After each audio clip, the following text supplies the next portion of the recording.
Dear students, we are in the 11th part of the biomechanics of elbow complex. So, in the inferior radioulnar joint, the articulating surfaces of distal radioulnar joint include the ulnar notch of the radius, the articular disc, and the head of the ulna. The ulnar notch of the radius is located at distal end of the radius along the interosseous border, that is the medial border.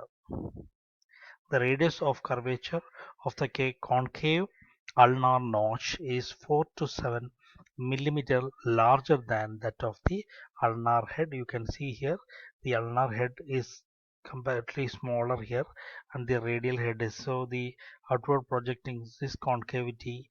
So this is useful while pronation and supination because the radius has to rotate over the ulna towards the other side.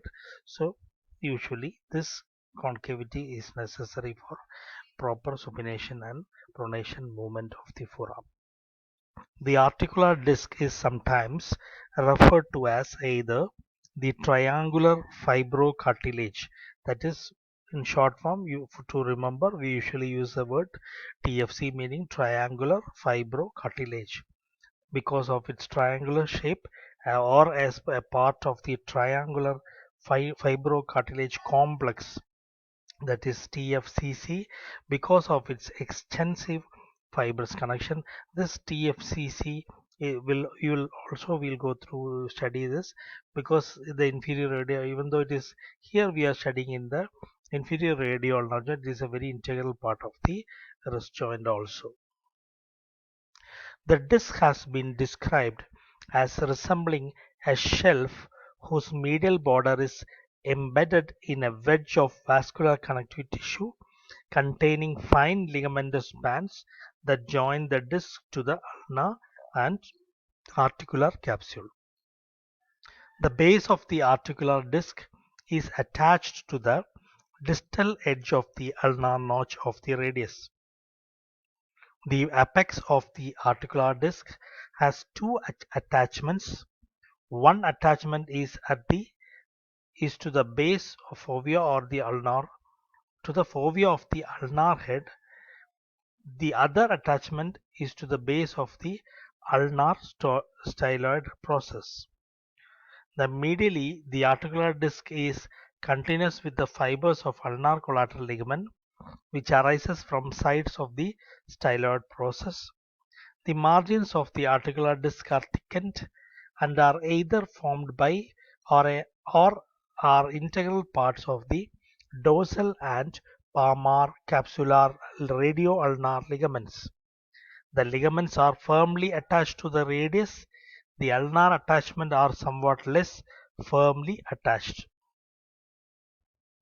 The thickness of the dorsal and palmar margins and of the apex of the disc is approximately 3 to 6 millimeter, in contrast to the central area of the articular disc, which often is thin or that it is the transparent.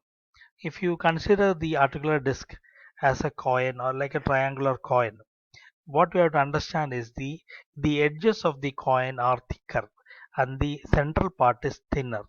That means that it is increasing the depth of the disc increases depth in the center or central area compared to the marginal area. What is that? What shall we understand from that? We can understand from this is to increase the congruency and also the concavity of the disc. So the articular disc has two articulating surfaces, the proximal, which is a superior surface, and the distal, which is an inferior surface. It is like the two sides of a coin.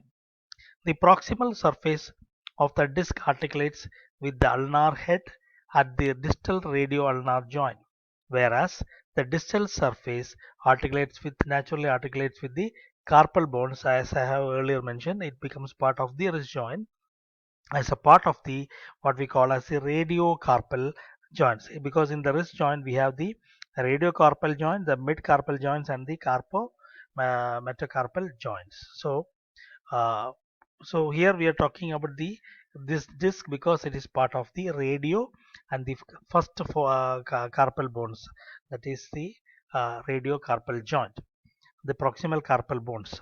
Both the proximal and distal surfaces of the articular disc are concave. Both the proximal, so that's why you have to understand that this is like a coin which has the two sides of the coin, which the central part is concave. So what will it look like? It will look like the central part is transparent or thinner.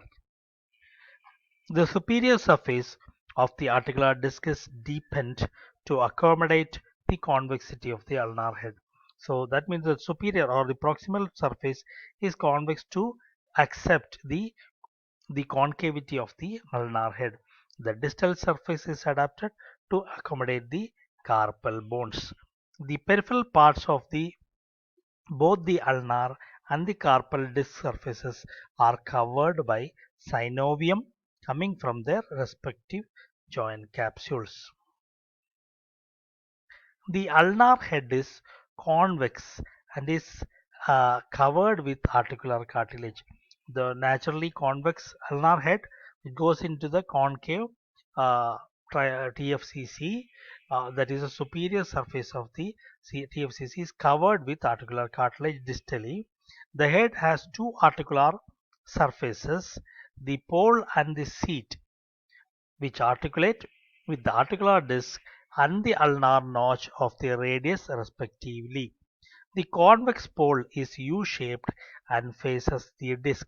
The convex seat faces the ulnar notch of the radius. Now we go into the articulations of the radioulnar joint. Here we are going to discuss about both the radioulnar. So we're talking about the articulations of the radioulnar joint altogether. The proximal, that is the superior, and the distal, which is the inferior radioulnar joints, are mechanically linked. Therefore, motions at one joint is always accompanied by motions at the other joint. We have to understand that even though we name it differently and call it as proximal and distal radioulnar joint, and in between we have the interosseous membrane, but they cannot, because each any movement at the proximal will have some kind of effect on the distal, and the distal radioulnar joint motion has a significant amount of effect on the proximal. The distal radioulnar joint is also considered to be functionally linked to the wrist. As I have already mentioned, the articular disc, that is a TFC and the TFCC, which is also part of the radiocarpal joint. So in a way we can say that the distal radioulnar joint is also part of the radiocarpal joint of the wrist. In that, compressive loads are transmitted through the distal radioulnar joint from the hand to the radius and ulna. That meaning that this disc has an important role. But whenever somebody lifts or takes any compressive load from the hand or the upper limb through the hand, so this load or the pressure is transmitted through the TFCC, and then it will be transmitted through the ulna and through the then to the radius also. Going through just to show you the radioulnar articulation, and here I just mentioned here because here we will see what is happening in the distal radioulnar joint during pronation, supination, and mid rotation, as we call it. So this is a position you have to see. This is the inferior part of the distal radioulnar joint, and in this position the hand or the forearm is in supination. So you can see the annular you can see the lower end of the head of the ulna here, and you can see the radius here, and this part is the, what is this? This is the radius, means this is the lateral part of the wrist joint, forearm, that is distal forearm on the, which is related to the wrist. This is the ulnar styloid process. So in supination, naturally this is the position. So this means that which side this, which bone should be this, or sorry, which forearm, which right or left forearm this should be. This should naturally be the right forearm, because you can evidently see that the ulna is the radius is in this position, so inferior position it can be that. Okay, so now if supination, when supination happens, you have the what this is the palmar area and the dorsal area, and here you have the palmar ligament and the dorsal ligament of the inferior radioulnar joint, which is the borders of the TFCC, forms the borders of the TFCC. So here in supination, you can see that the palmar ligament, the palmar radioulnar ligament, that is the ligament of in the anterior surface, is taut or tight, but the dorsal ligament is comparatively slack. In mid rotation, or what we call as mid rotation or mid prone, both the anterior and posterior ligament, that is the ventral inferior radioulnar ligament and as well as the uh, dorsal ligament, both are in same tightness. And here this is rotation. So here the hand has come to this side. So sorry, the radius has pronated and rotated over the. Now you can see the ulnar styloid process is inferiorly placed in, mildly inferiorly placed in the supination, which is in the normal anatomical position. In the mid rotation, you can see that the ulnar styloid process comes to the exactly mid position in the medial position. And here you can see that the ulna, which is on the opposite side, that is on the medial side, here the radius comes to the medial side. And then what happens, you can see the ulnar styloid process inferiorly placed inferiorly, and here you can see that the radius is totally rotating and coming to the opposite side. Here this is positioned, then it comes up in this area. This is actually it should be positioned in mid, like this position, and then here it comes in the mid prone. The radius will be upright like this, and then it is coming to the opposite side. So the radius which is in the lateral side comes to the medial side during pronation. So in pronation, what you see is this is the dorsal. This is the dorsal ligament. Now the dorsal ligament, which was tight during loose during supination, here the dorsal ligament, which has become has come anteriorly now, becomes tight and taut, and the palmar ligament, which was superior, became inferior now, and it has become slack. So this is an important biomechanical aspect you have to remember. In supination, the palmar ligament is tight. In the mid-prone position, both ligaments are tight, and in pronation, the radius has totally rotated over the head of the ulna and come to the medial side. In this position, the dorsal ligament, which was loose in supination, becomes tight, and the palmar ligament, which was tight during the supination, has become slack. So the radius is a board which is actually crossing in the mid level of forearm. You can see the radius shaft of the radius crossing the ulna, and the lower end you can see that the radius is totally positioned in the medial aspect of the uh, for the forearm. The forearm bone, the radius is the lateral bone, but during pronation it becomes a the lower end only becomes part of the middle side of the forearm.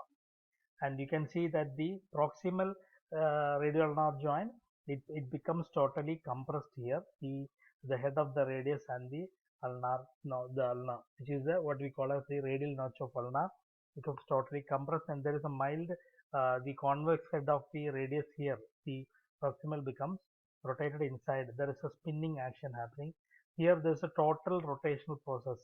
You can see the overall total rotation happening here in the the head of the radius rotating over the head of the ulna.